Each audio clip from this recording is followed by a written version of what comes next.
for Saudi now. We're talking about 2 million people in a tiny, tiny space at the same time over a 5-day period. Absolutely, and it's been an extreme challenge for them. It's something that they've been hosting for 1,400 years.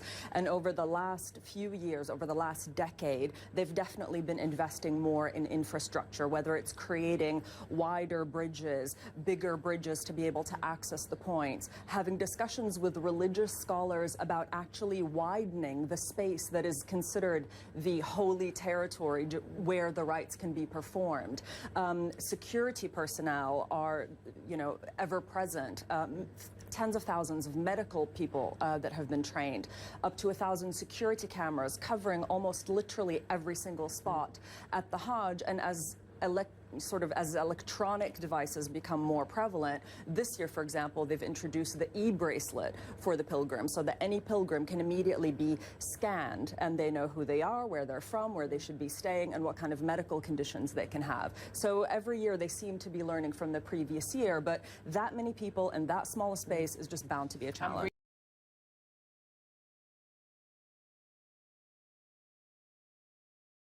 It's the sense of the diversity. There isn't a language that isn't being spoken. There's literally people from almost every country in the world, every ethnicity.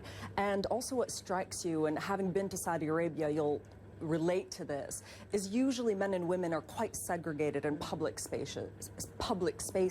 But at the Hajj, the men and the women are performing their rituals together, they're praying together, and because everyone is wearing the same white robe, which is intentionally meant to symbolize equality, you can't tell rich from poor. And some of the people you meet have actually saved their entire lives to be there at the Hajj at that moment.